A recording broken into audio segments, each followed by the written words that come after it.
places on this planet that make you stop and question everything. Not because they're beautiful, not because they're dangerous, because they make you ask one simple question: how? How did someone look at this mountain and think, let's put a railway here? How did someone look at this ocean and think, the train goes across? How did someone look at this place and decide that physics, logic, and common sense were simply not the point? These are the railways that answered that question. 10 of them, from 10 different corners of the world, each one impossible in its own way.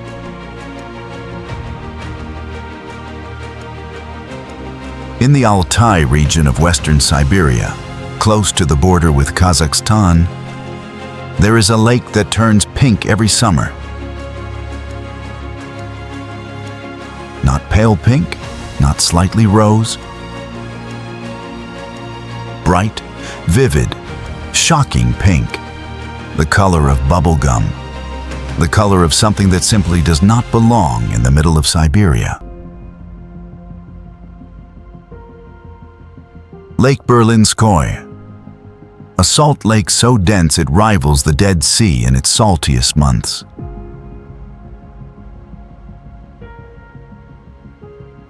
But the color is not the most extraordinary thing here. The most extraordinary thing is the train. A Soviet-era freight train travels into the center of the lake several times every day. Not around it, not beside it, into it.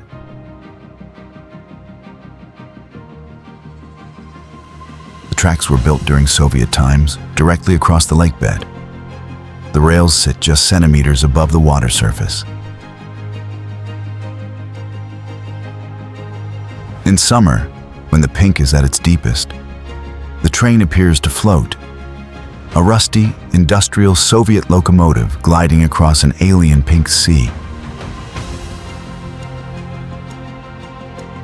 With no visible tracks, no ground beneath, just the train and the pink, and nothing else. Peter the Great called this lake the Royal Salt Shaker. Salt extraction here began in 1762.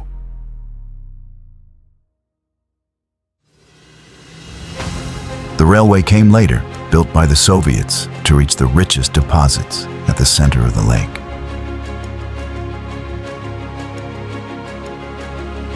Today, the train carries 65,000 tons of salt per year.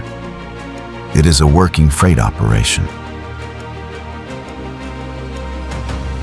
Not a tourist attraction, not a spectacle.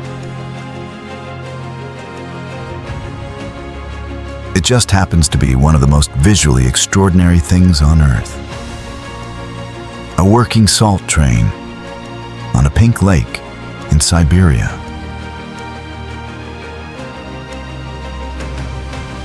The year is 1898. 100,000 people are trying to reach the Klondike goldfields in the Yukon.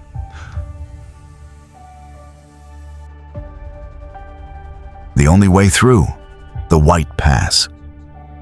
A mountain route in Alaska so brutal, so steep, so dangerous, that the trail through it became known as the Dead Horse Trail.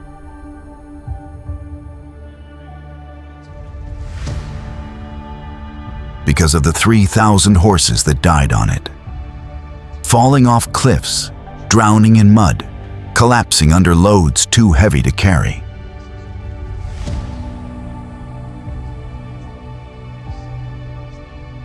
Someone decided to build a railway. In 1898, with no heavy machinery, no modern engineering tools, using mostly hand drills and black powder explosives. Workers blasted a railway into the side of a mountain.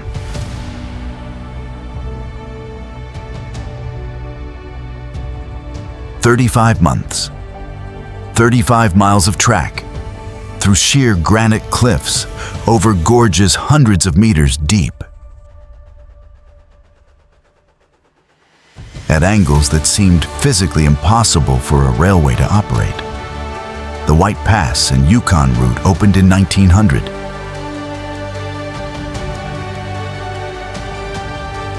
It was, and remains, a feat of engineering that should not exist.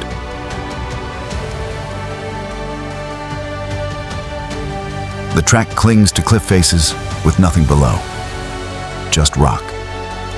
And then, far below that, the valley floor.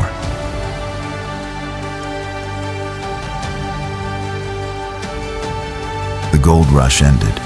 The railway stayed. Today it runs as a tourist train from Skagway, Alaska through the White Pass summit and into British Columbia. The same track, the same cliffs, the same impossible view that workers built in 35 months in 1898. With hammers and black powder and no choice.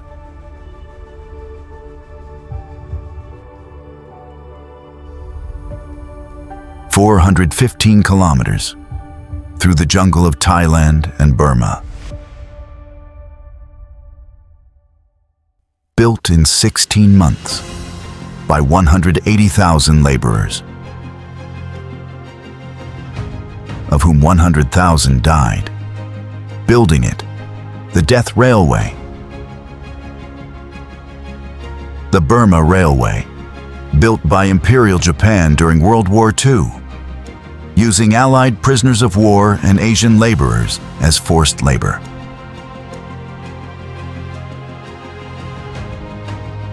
The goal, to connect Bangkok to Rangoon, to supply Japanese forces in Burma. Japan did it in 16 months, by working people to death. The famous bridge on the river Kwai, the most visible landmark of this railway, was rebuilt after the war. The original was bombed by Allied aircraft in 1945. Today the bridge still stands at Kanchanaburi in Thailand. Trains still cross it, slowly, over the green water of the Kwai River. And every year, in the last week of November, the town holds a light and sound show on the bridge itself, recreating the bombing, the history, the cost.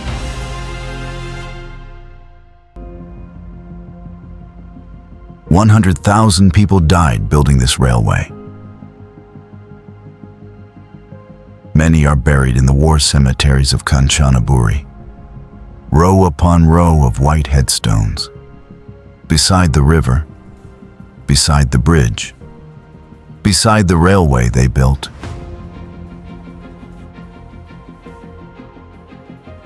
Trains still cross it every day on the same line.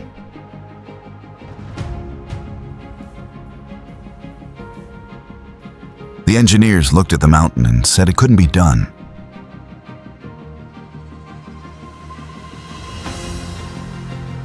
A sheer cliff face, 500 meters tall, in the Andes of Ecuador. No way around it, no way through it. And the railway had to get to the other side.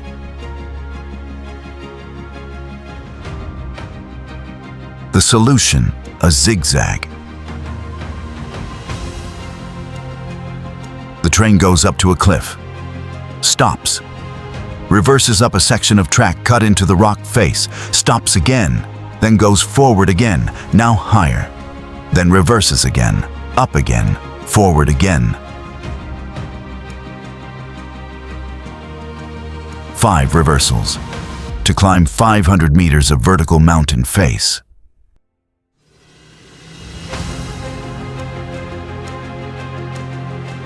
It is the only railway in the world where the direction of travel changes 5 times to complete a single climb.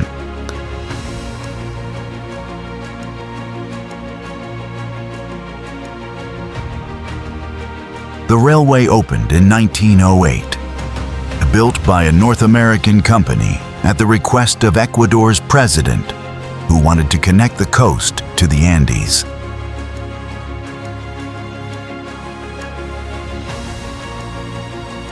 "3,000 workers died building it. Many fell from the cliffs.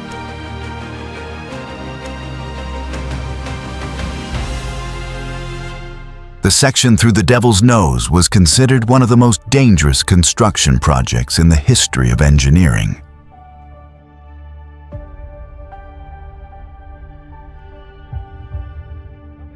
The train still runs. Tourists sit on the roof of the carriages to see the view as the train inches up the zigzag face.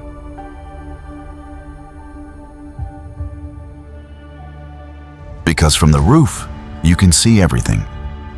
The cliff, the valley, the impossible track that should not be there.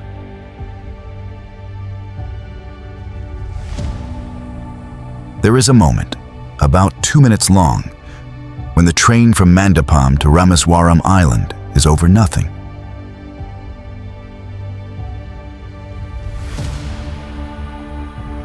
No land, no bridge structure visible from the windows, just the train, and the Indian Ocean on both sides, and the sky.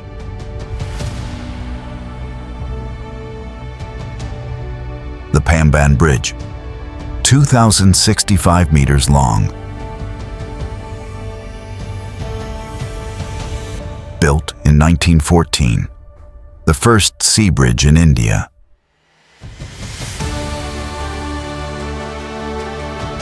Connecting the Indian mainland to Ramaswaram Island, the southernmost point of the subcontinent, for 48 years, until the Bandra-Worli Sea Link opened. It was the longest sea bridge in India.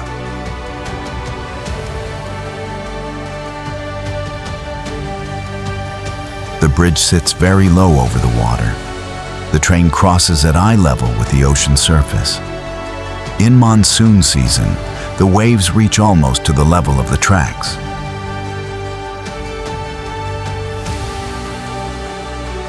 And then there is the central section, the Scherzer rolling lift span, a section of the bridge that actually opens, like a drawbridge, rotating upward to allow ships to pass beneath.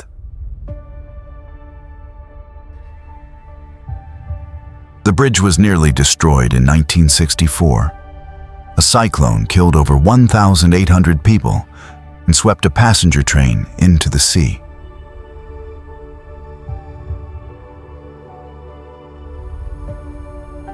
The bridge was rebuilt. Today, the train still crosses, slowly, over the Gulf of Mannar.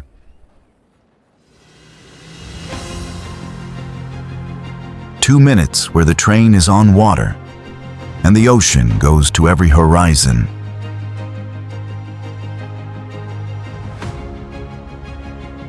Look at it from above, and it makes no sense.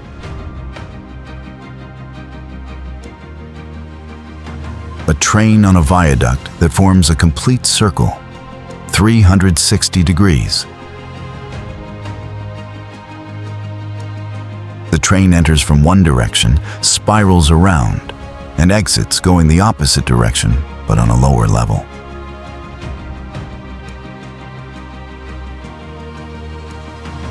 A corkscrew made of stone in the Swiss Alps for a train.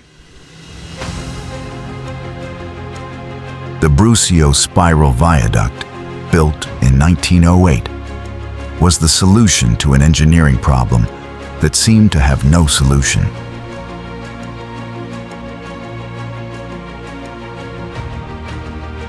The Bernina Express needed to descend from the Alpine plateau to the town of Brusio.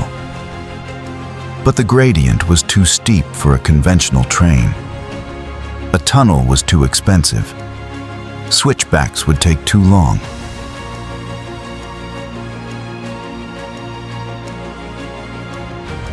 From the air, it is one of the most extraordinary railway structures ever built.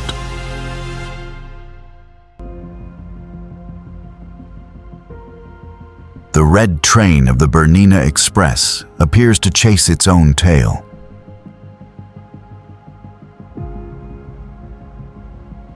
Going in a full circle, gaining nothing in distance, losing everything in altitude.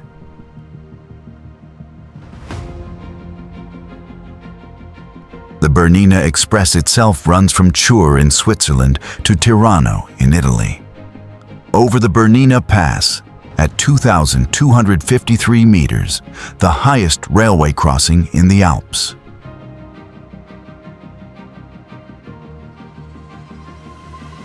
Along the way, glaciers, mountain lakes, hairpin curves, 55 tunnels, 196 bridges, and the spiral.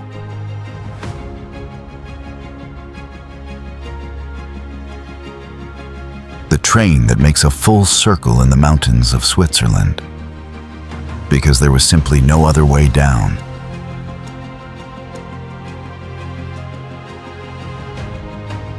The train from Kandy to Ella in Sri Lanka is consistently voted the most scenic train journey in the world.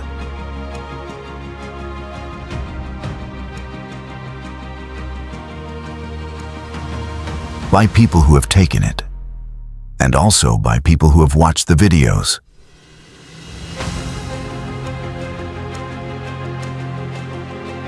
Because in the videos, you can see what makes it both extraordinary and slightly terrifying.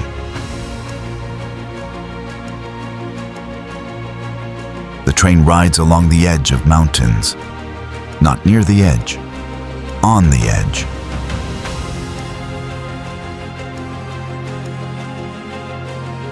With nothing on one side except the valley floor hundreds of meters below. And the doors are open, always open.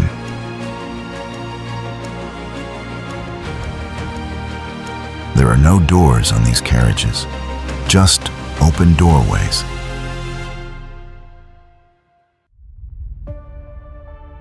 And people sitting in them, legs dangling, above the valley, above the tea plantations, above the mist.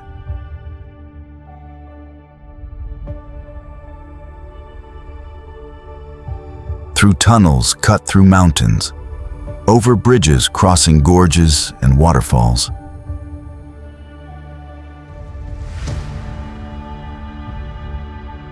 The 9-arch bridge is part of this journey.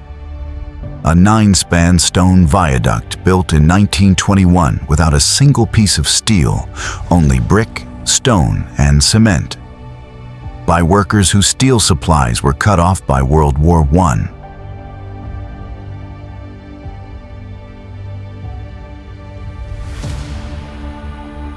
The train that passes over it, 1 or 2 blue carriages, appears to float above the jungle, above the mist, above 1921.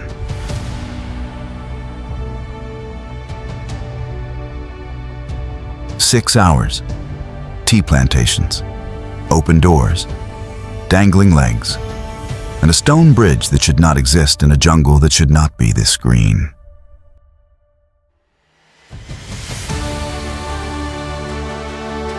The most beautiful train ride in the world, if you don't mind the open door and the drop. You have seen this train before, even if you have never been to Scotland.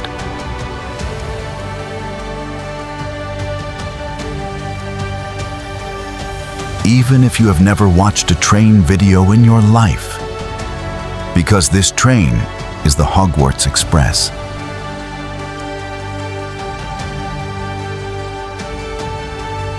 The Jacobite steam train running between Fort William and Mallaig in the Scottish Highlands, crosses the Glenfinnan Viaduct. "21 arches, 380 meters long, curving over the Green Valley at the head of Loch Shiel.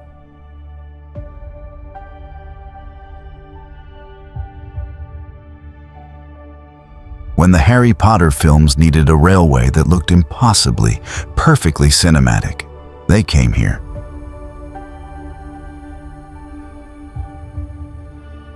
It is real. The Jacobite runs from April to October, pulling original carriages from the 1950s.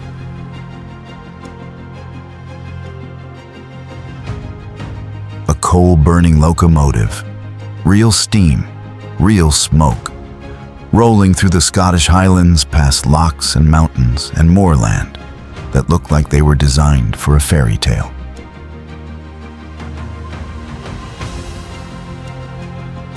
The viaduct was built in 1901.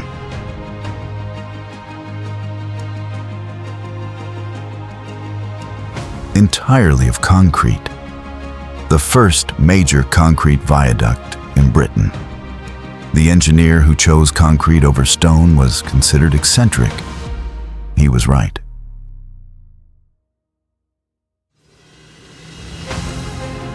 "124 years later, it still carries the most famous steam train in the world.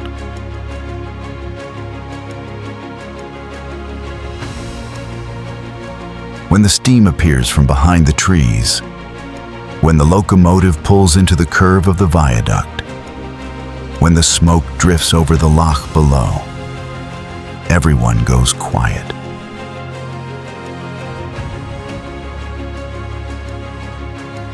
(4,220 meters above sea level. At that altitude, the air contains 40% less oxygen than at sea level.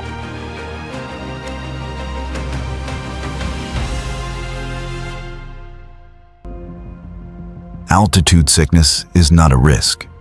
It is a certainty. Every passenger receives an oxygen mask at boarding, just in case.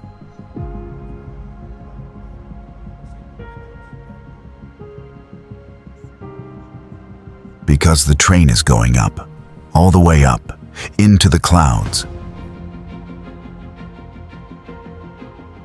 Tren a las Nubes, the train to the clouds, departing from Salta in northwest Argentina.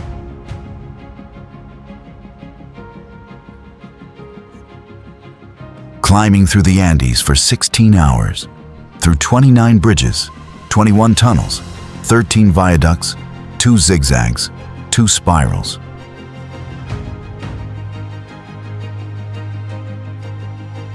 No rack system, no cogwheel.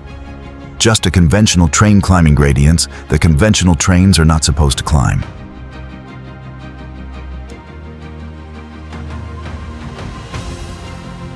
And then, the La Polvorilla Viaduct, a steel curved bridge 488 meters long. 63 meters above the Andean plain below, at 4,220 meters of altitude, completely exposed to the sky.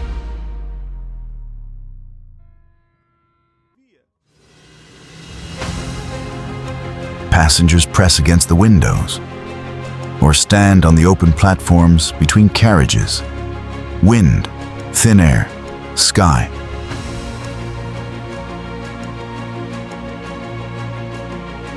Below the bridge, nothing. Just the rust-colored desert of the Puna Plateau. The railway was built between 1921 and 1948. 27 years.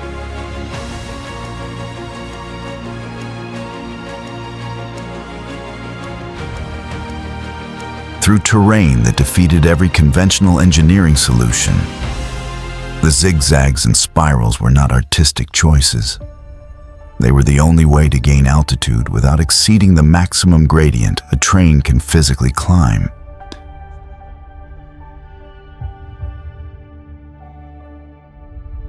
Today the train carries tourists with oxygen masks into the clouds over a viaduct above an Andean desert at 4,220 meters.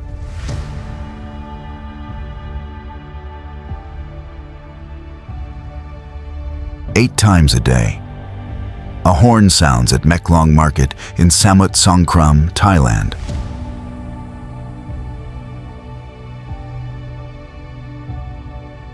The vendors look up.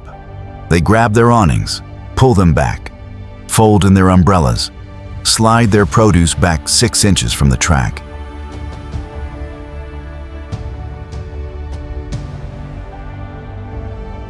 And a full-size commuter train rolls straight through the market. At full speed, centimeters from the displays, centimeters from the people.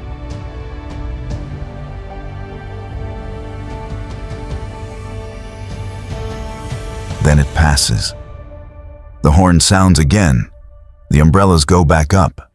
The produce slides forward, and trading resumes, as if nothing happened.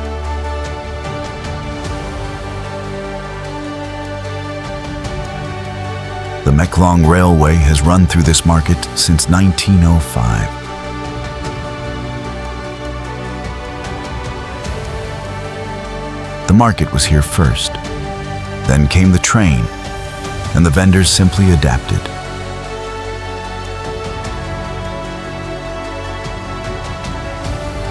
Built their stalls right up to the edge of the tracks, as close as physically possible, without touching the wheels, without being touched by the train.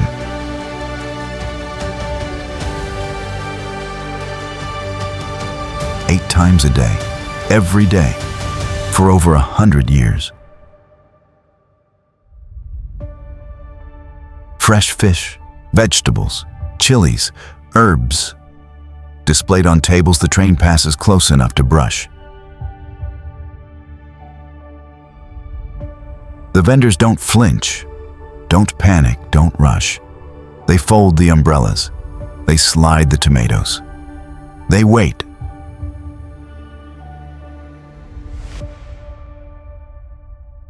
The train passes. They slide the tomatoes back, and it takes about 30 seconds.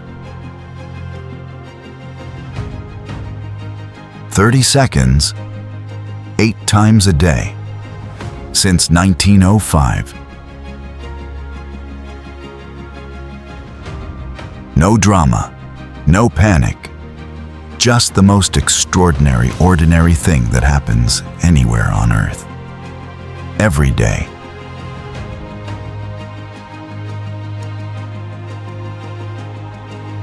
Ten railways. 10 places where the answer to, "You can't build a train here," was simply, "Watch us." A train floating on a pink lake in Siberia. A steam locomotive crossing a viaduct that became a movie legend. A zigzag up a cliff face that engineers said was impossible. A commuter train through a fish market that has been running since 1905. Every single one of them started with someone looking at something impossible and refusing to accept that impossible was the final answer. That's not just engineering. That's something else entirely. The world still has railways we haven't shown you. Routes so extreme, so beautiful, so strange that this list could have been 100. We picked 10. If you made it here, you already know which one stayed with you. Subscribe. Because the next list is already being built. And it goes somewhere even more extraordinary than this.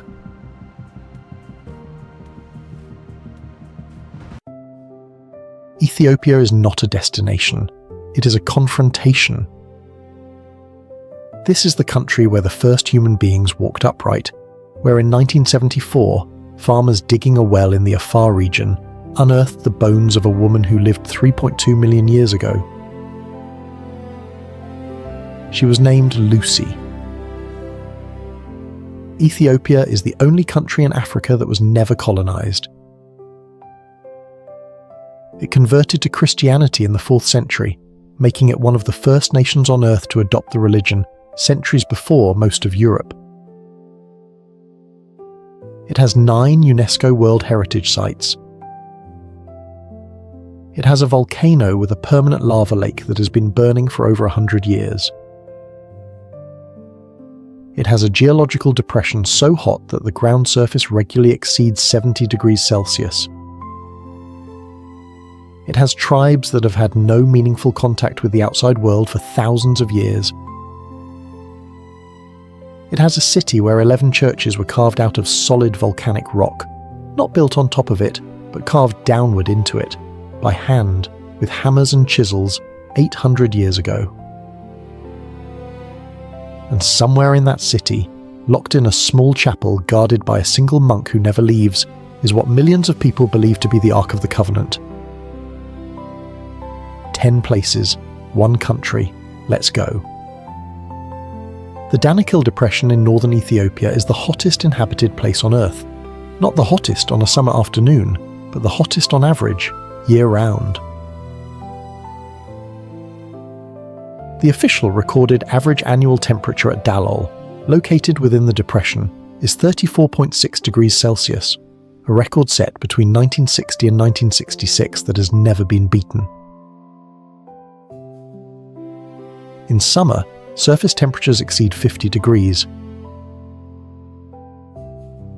In the geothermal fields of the Dalol volcano, the ground itself can reach 70. The depression sits 125 meters below sea level, and it is still sinking, because 3 tectonic plates are pulling apart beneath it at roughly 2 centimeters per year. Scientists believe that in a few million years this place will be flooded by the Red Sea and become a new ocean. You're standing at the birth of an ocean. It just moves too slowly to watch. The landscape of Dalol is unlike anything else on Earth.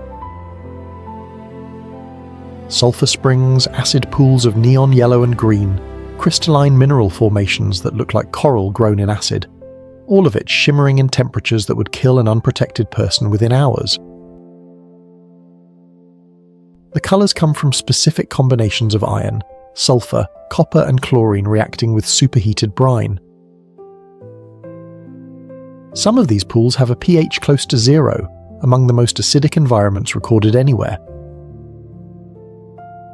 Scientists studying the possibility of life on other planets come here specifically because Dalol represents a conditions analogue for what Mars may once have been. Despite all of this, the toxic air, the heat, the acid ground, the Afar people have lived in this depression for thousands of years, mining salt from ancient lake beds, loading it onto camels, and walking 2-day routes to highland markets. The salt caravans of the Danakil are one of the last surviving traditional camel trade routes in Africa. They walk across the floor of a future ocean, carrying slabs of a dried-up sea. Erta Ale means smoking mountain in the Afar language. The volcano sits in the centre of the Danakil Depression, rising 613 meters above the surrounding desert. Its summit contains 2 craters, a collapsed outer pit and an active inner pit, and within that inner pit there has been a permanent lava lake for at least 120 years. Only about 8 permanent lava lakes exist anywhere on Earth. Erta Ales is the oldest continuously active one on the planet. The lava lake is not merely present, it is alive. It churns, spatters, rises and falls with cycles tied to magma pressure below. When pressure builds, the surface level rises and the lake turns violent. When pressure drops, the surface cools into a dark crust that cracks and glows orange along its fissures, like an eggshell breaking over fire. To reach the crater, you hike 9 kilometers across lava fields at night, the only time the heat is survivable, arriving at the rim around midnight. Standing at the edge, looking down 30 meters into a 100-meter-wide lake of churning magma is one of the most extreme experiences available on Earth without a spacecraft. The Afar people who live around Erta Ale have their own explanation for the lava lake. It is the gateway to the underworld. Shamans have used the volcano in ceremonies for centuries. The first documented scientific observation of the lava lake was made in 1906 by Italian explorer Vittorio Bottego's team, who described it as a sea of fire. Since then, it has never stopped burning. In 2017 and 2018, major lava overflow events sent flows down the flanks of the volcano and into surrounding villages. No one has ever attempted to extinguish it. No one has ever come close to understanding the full mechanics of why it persists. Every instrument scientists lower into the crater eventually melts. The lake burns because the earth here is thin enough that magma finds its way to the surface without needing a dramatic eruption.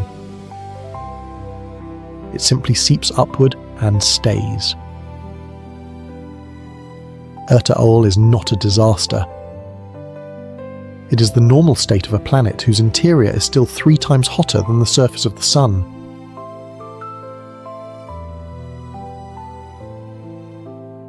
In the 12th century, King Gebre Meskel Lalibela of the Zagwe dynasty had a vision.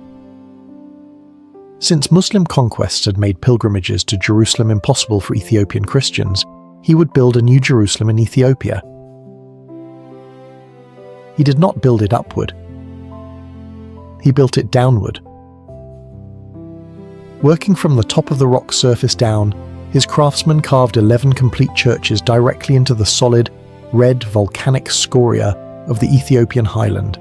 Not into a cave, not into the side of a cliff, but straight down into the earth, excavating trenches around each structure until they stood fully isolated, 3-dimensional buildings made of the living bedrock, surrounded on all sides by open trench, connected to each other by a maze of underground tunnels and passages. The largest church, Beit Medain Alem, is 33 meters long, 23 meters wide and 11 meters deep, the largest rock-hewn church on Earth. Its exterior is supported by 72 columns, all carved from the same mountain. No stone was transported, no mortar was used.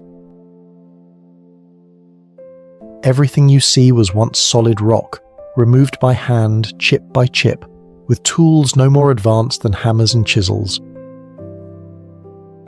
The entire complex took an estimated 24 years to complete. Ethiopian tradition says it was finished with the help of angels, who continued the work each night while the human builders slept. Lalibela is still a functioning religious site. Ethiopian Orthodox priests and monks live within the complex. Services are held daily. On major feast days, especially Jena, Ethiopian Christmas on January 7th, tens of thousands of white-robed pilgrims arrive on foot, some having walked for weeks across mountain paths, filling the trenches and tunnels with chanting, incense and prayer. The most famous of the 11 churches is Beit Georgis, the House of St. George, which stands in a pit 12 meters deep, carved in the form of a perfect Greek cross, with 3 receding crosses on its roof, visible only from above. It was the last of the 11 churches to be completed, built as an act of atonement after King Lalibela felt he had neglected St. George. A pilgrim who has never seen it in a photograph will see it for the first time by stepping to the edge of the trench and looking down, a cross carved out of the earth, perfectly symmetrical, perfectly silent, still receiving worshippers 800 years after the last chisel struck its surface. Aksum is the oldest continuously inhabited city in Ethiopia and one of the oldest in Africa, settled as early as 400 BC. It was the capital of the Aksumite Empire, which at its peak in the 3rd to 5th centuries AD controlled territory spanning modern-day Ethiopia, Eritrea, northern Sudan, and parts of Yemen and Saudi Arabia. The Aksumites were one of only 4 civilizations in the ancient world that minted their own gold coins, the others being Rome, Persia, and India. They developed Africa's only indigenous written script, Ge'ez, which is still used today in Ethiopian Orthodox liturgy.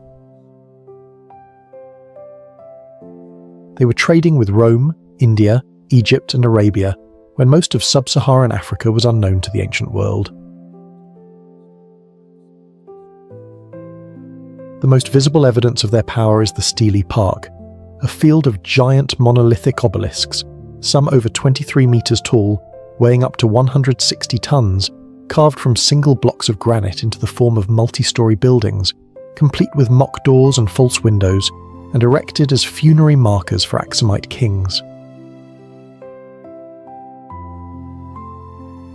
The largest ever erected stood 33 meters tall and weighed 520 tons. It fell. It lies in pieces on the ground. No one has ever explained how the Aksumites raised stones of that size with the technology available to them in the 4th century. But the central mystery of Aksum is not the obelisks. It is a small chapel inside the compound of the Church of Our Lady Mary of Zion. In this chapel, according to Ethiopian Orthodox Christian tradition, held continuously for over 1,500 years, rests the original Ark of the Covenant, the acacia wood chest described in the Book of Exodus as containing the stone tablets of the 10 Commandments given to Moses on Mount Sinai. The tradition states that the Ark was brought to Ethiopia by Menelik, the son of King Solomon and the Queen of Sheba, approximately 3,000 years ago. One monk, selected from the community, living in total isolation inside the chapel compound until his death, is the only human being permitted to enter the room where the Ark is kept. He appoints his successor before he dies. No one else has seen what is inside, not the Ethiopian government, not the church hierarchy, not any archaeologist or journalist. The chapel cannot be entered.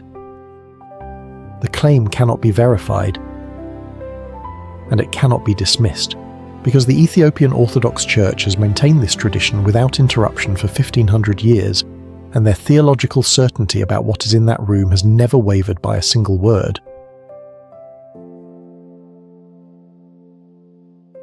The Simien Mountains in northern Ethiopia are one of the great mountain landscapes of Africa, a UNESCO World Heritage Site since 1978, containing the 4th highest peak on the continent, Ras Dashen, at 4,550 meters. But the Simien are not famous for their altitude. They are famous for their edge. The plateau drops without warning in escarpments of 1,000 to 2,000 meters, vertical walls of basalt that plunge from highland plateau to rift valley below in a single cliff face. Standing at the rim of one of these escarpments, you're not at the top of a mountain in the conventional sense. You're at the edge of a continent-scale geological event. The rift that is slowly tearing Africa apart has exposed its interior here, and the cliff face you're standing above is the raw wall of a wound in the Earth's crust that has been widening for millions of years. The mountains are home to 3 species found nowhere else on Earth. The gelada baboon, the only grass-eating primate which lives in herds of up to 1,200 individuals on the high plateau, and which has a patch of bright red skin on the male's chest that flushes with blood during social displays. The Walia ibex, a large wild goat that moves along cliff edges that would be fatal to any other large mammal. And the Ethiopian wolf, the rarest canid on Earth, with a total wild population of fewer than 500 individuals. On a morning walk through the Simien Highlands, if the mist has lifted, you can stand on a cliff that drops 1,500 meters, watch gelada troops moving through the grass a few meters away, hundreds of them, completely unafraid, and see, beyond the cliff edge, valleys and ridges extending to the horizon in a landscape that has not fundamentally changed in a million years. No other walk in Africa produces this combination of geological drama, endemic wildlife, and the sensation of standing at a literal edge of the world.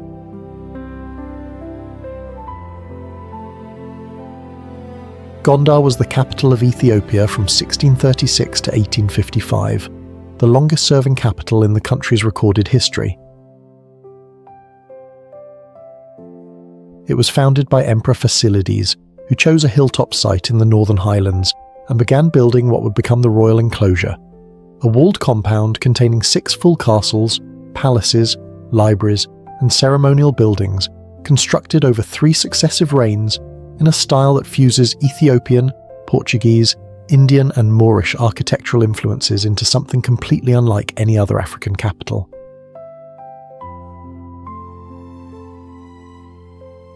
European travellers who saw Gondar in the 17th and 18th centuries were so surprised by the scale and sophistication of what they found that some refused to believe it existed.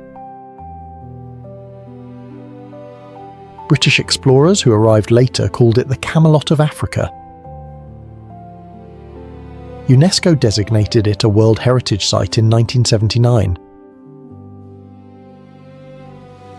The castle of Emperor Fasilides stands 32 metres tall, with circular towers, battlements, and crenellated parapets, architecture that looks as though it was transported from medieval Europe or the Middle East, but was designed and built entirely by Ethiopian craftsmen.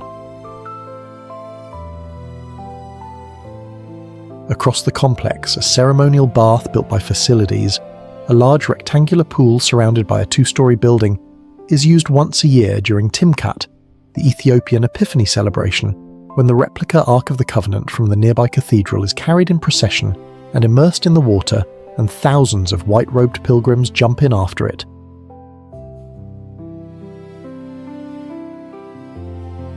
Within walking distance of the royal enclosure stands the Church of Debre Bahan Selassie, built in the late 17th century, its ceiling covered with 80 painted faces of angels arranged in rows, each one different, each one staring directly downward at anyone who stands below.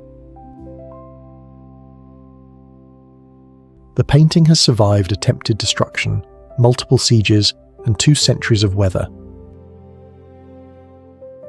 It remains one of the most extraordinary interiors in any religious building in Africa.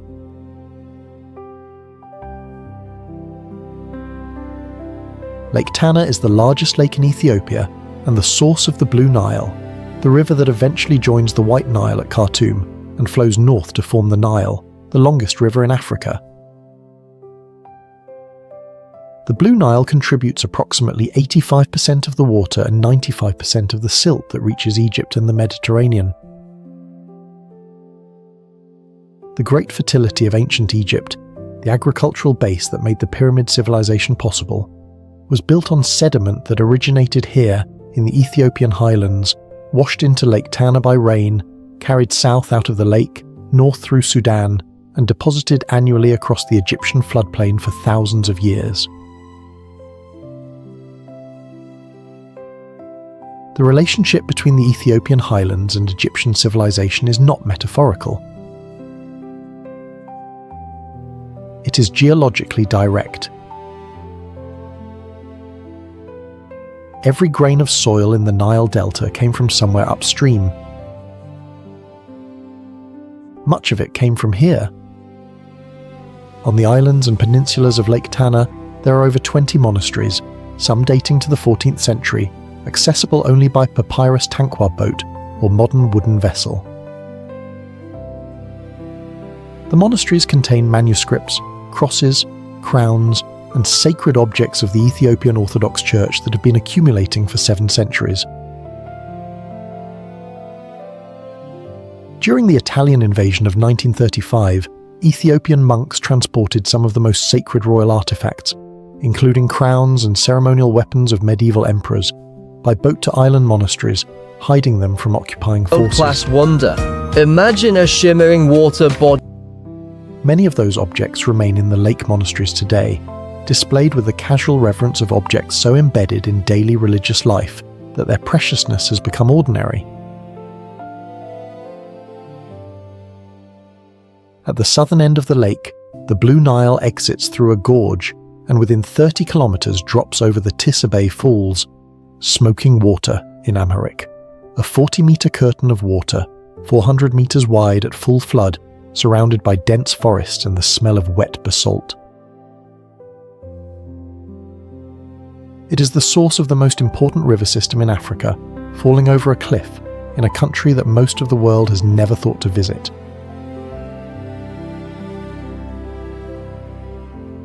The Omo Valley in southern Ethiopia is home to approximately 16 distinct ethnic groups, living in close proximity to each other along the Omo River and its tributaries, groups speaking languages so different that neighbouring tribes cannot communicate without a translator, groups whose territories are measured in days of walking rather than kilometres, groups whose cultural practices have been documented by anthropologists as representing some of the most complex and sophisticated traditional systems of social organisation, body decoration, and ritual surviving anywhere in the world. The Mercy women are known internationally for the clay lip plates they insert into cuts made in their lower lip from adolescence, plates that grow progressively larger over years, the largest reaching 20 to 25 centimeters in diameter.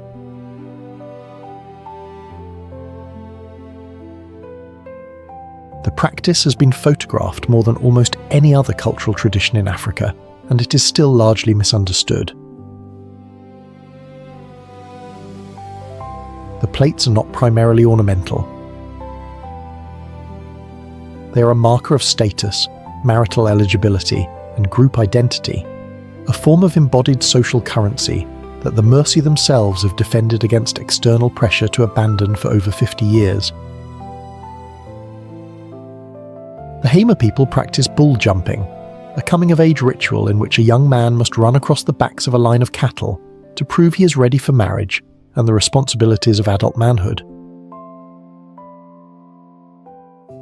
The women of the community participate by asking to be whipped by the ritual's male elders, accepting the welts as a demonstration of their support for the initiate, scars they wear proudly for years afterward. The Karo are among the most accomplished body painters in the world, using chalk, charcoal, ochre and iron ore to create elaborate temporary designs that are renewed for ceremonies and changed depending on social context. The Omo Valley was designated a UNESCO World Heritage Site in 1980, not for architecture or geology, but because it contains fossil evidence of human ancestors spanning 4 million years. The longest continuous record of hominin presence anywhere on Earth. The people living in the Omo Valley today are not relics. They are the continuation of something that has been unbroken here since the beginning. Harar is a walled city in eastern Ethiopia, founded in the 10th century and enclosed by walls built in the 16th century that still stand today.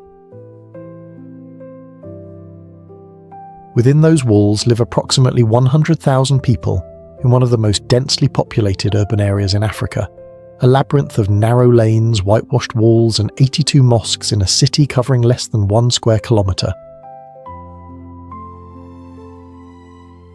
The old city, known as Jugol, is recognised by UNESCO as the 4th holiest city in Islam after Mecca, Medina and Jerusalem, a claim based on the density of Islamic scholarship, the number of mosques per area, and the historical significance of Harar as a centre of Sufi Islamic learning and trade that connected the Red Sea coast with the African interior for centuries. In a country that is approximately 65% Christian, Harar is an Islamic city, and it has been one for over 1,000 years, preserving a form of Harari culture, language and Islamic tradition that is entirely distinct from anything else in Ethiopia. But the most unusual thing about Harar happens every night at dusk. For at least 500 years, some sources say much longer, the spotted hyenas of the surrounding scrubland have been fed by the people of the city. At a specific spot outside the Falana Gate, a man known as the Hyena Man arrives after dark with a basket of offal and raw meat. The wild hyenas, full-grown dangerous animals that can exert more bite force per kilogram than a lion, emerge from the darkness and take food from his hands, from a stick held in his mouth, and, for tourists willing to crouch beside him, from theirs. No one knows with certainty when or why this practice began. The most common explanation is that it started as a way to prevent hyenas from attacking the city's livestock. Another theory, Sufi holy men began feeding the hyenas as a spiritual practice, believing that the hyenas took on the sins of the community. The practice has been passed from father to son in the same families for generations. The hyenas know the call, they come every night, and the city somehow has coexisted with them for 500 years. On November 24, 1974, a team of paleoanthropologists led by Donald Johansen was excavating a dry gully near the village of Hadar, the Afar region of Ethiopia.